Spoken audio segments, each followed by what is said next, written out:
कारण का जन्माला येणं हे काही सोपं नाही महाराज. मातेच्या गर्भामध्ये ज्यावेळेस बीजोत्पादन झालं त्यावेळेस 5 दिवस अशा प्रकारे कडकड कडकड कडत राहणार असतं आपलं बीज.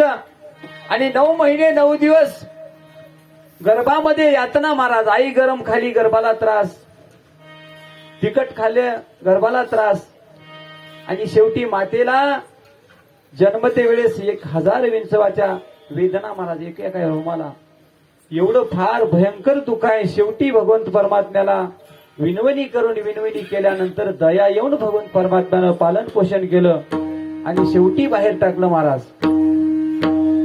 म्हणून एवढं भयंकर दुःख दूर करण्यासाठी केवळ आणि केवळ म्हणजे भगवंताचं नामस्मरण शिवाय दुसरा पर्याय नाही. आणि ते करण्यासाठी म्हणले नरतनु सापडली मृत्यूया भुवनी, डाव जिंकुनिया का हरावी. माणसाचा जन्म आणि इतराचा जन्म ज्या 4 खाणी आहेत महाराज, अंडज, जारज, स्वेदज, उद्वीज, या 4 खाणीमध्ये आपल्या जारज खाणीमध्ये हा देह उत्पन्न होणारा, याच्यामध्ये फरक काय मला. आहार, निद्रा, भय, मैथून सर्व यवनीशी समसमान जाण. त्याच्यामध्ये आपल्यामध्ये काय फरक आहे महाराज. तेही खाते, आपणही खाता, उलट ती शांतपणाने खाते महाराज. पशुकाय पाप पुण्य जाणते,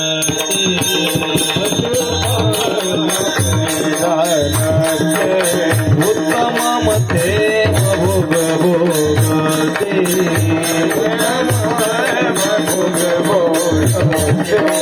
काय एक उपजता मरते,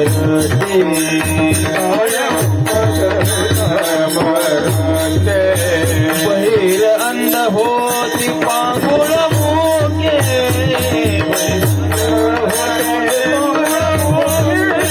बहिर अंध होती पांगुळ मोके, पशुकाय पाप पुणे पशुकाय पाप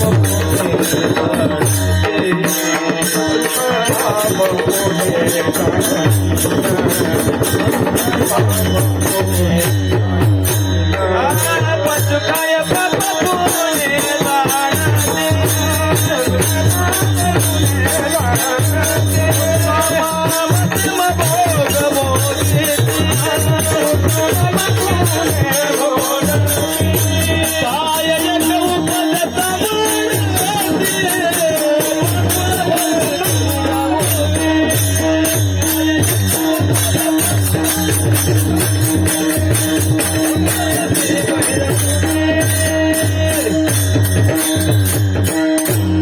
पशुपाप पुण्य काय जाणती. पशुला काहीच कळत नाही महाराज.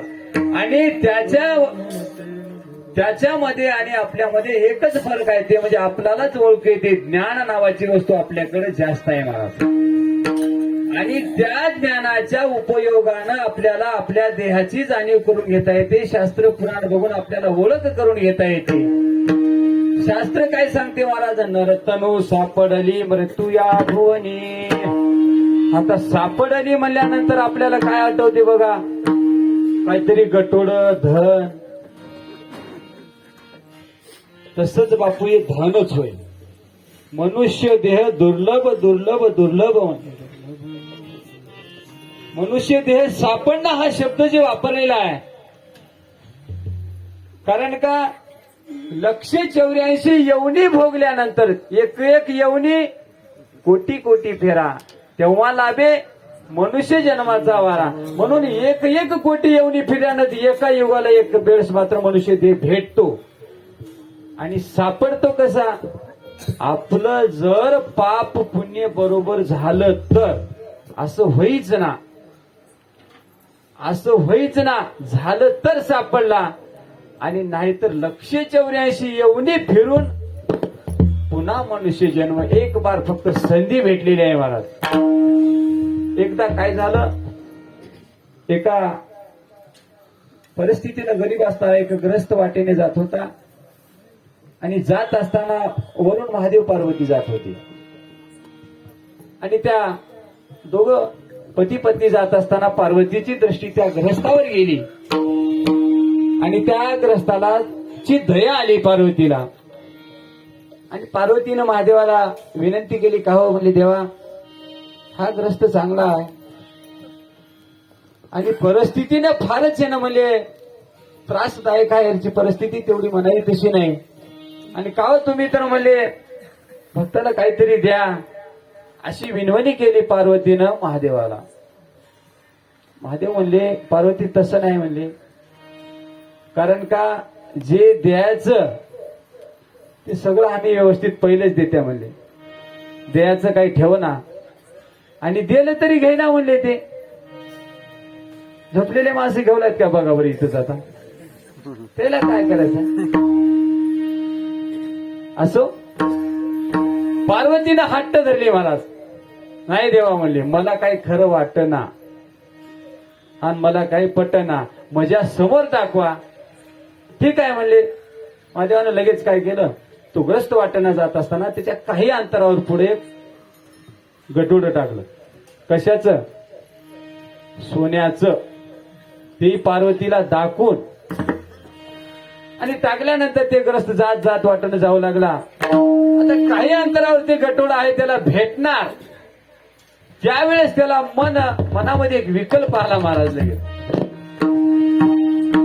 काय करताय म्हणला एवढे माझे डोळे आहेत एवढं माझं सगळं शरीर चांगलं आहे आंधळे माणसं कसं चलत असतील बरं मला काही असो गड्या मला एवढी वाट चांगली आहे पडलो तर पडलो हरकत नाही पण आंधळ्या माणसाचं आपण काय करून बघाव काय करून बघाव आंधळ माणूस कसं चलते तसंच आपण चलून बघावं मला लावला डोळे त्याने म्हणला डोळे आपला त्याचा विश्वास त्याच्यावर नाही काय सांगा म्हणले डोळे पडदिशा उघडलं तर पण आपल्या पस्तीत दस्ती घेतलं रगडून डोळ्यावर बांधलं आणि दणका चलू लागला महाराज. महादेव म्हणले पार्वतीला बघ पार्वती म्हणजे चालत गेला ठेस लागली उलटून खाली पडला तेव्हा तरी डोळे उघडाव की नाही गणेश पाटील तेव्हाही डोळे उघडणार अजून तसंच चालू लागला आणि त्यावेळेस पार्वतीनं बघितलं महाराज आणि पार्वती म्हणते देवा तुम्ही म्हणलेले बरोबर आहे म्हणजे कारण का तुम्ही दिल्या ना ते दिलेली गोष्ट खरी आहे पण घेणारा व्यक्ती सुद्धा घेणारा पाहिजे महाराज. म्हणून दत्तप्रभू असो साधू संतांना सांगितले मला साधू संतांचं तेच कार्य आहे बुडते हे जण नदते खवे डोळा म्हणून कळवाला येतो आहे त्यांनी जगाच्या हितासाठी जगाच्या कल्याणासाठी आपला देह कष्टतात महाराज. खरं तर श्री संत नारायणगिरीजी महाराज आपल्या सोबत आहेत महाराज 24 तास तुम्ही आम्ही सगळे बघत आहोत. आपण विचार केलं मी कोणाची तुलना अनुमान वगैरे काही करत नाही करायची गरज नाही पण आपल्या डोळ्याला आपण बघत आहोत आपल्यासाठी किती कष्ट घेतात महाराज. काय गरज आहे हो त्याला एवढं करायची काय गरज आहे. पण ज्या वेळेस आम्ही लहान असताना अंतःकरणामध्ये एक इच्छा व्हायची महाराज जशी यात्रा देवाळंदी ते पंढरपूर जाते खरंच आपल्या नांदेड क्षेत्रावर जर माहूरला यात्रा गेली तर त्या यात्रेचा सोहळा आपल्याला बघायला भेटेल काय.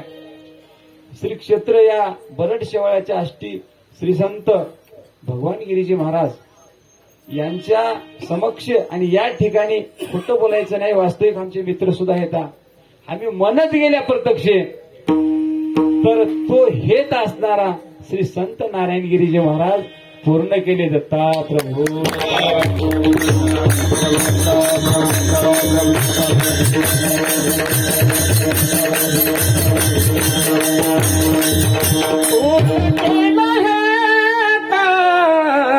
सद्गुरु माऊली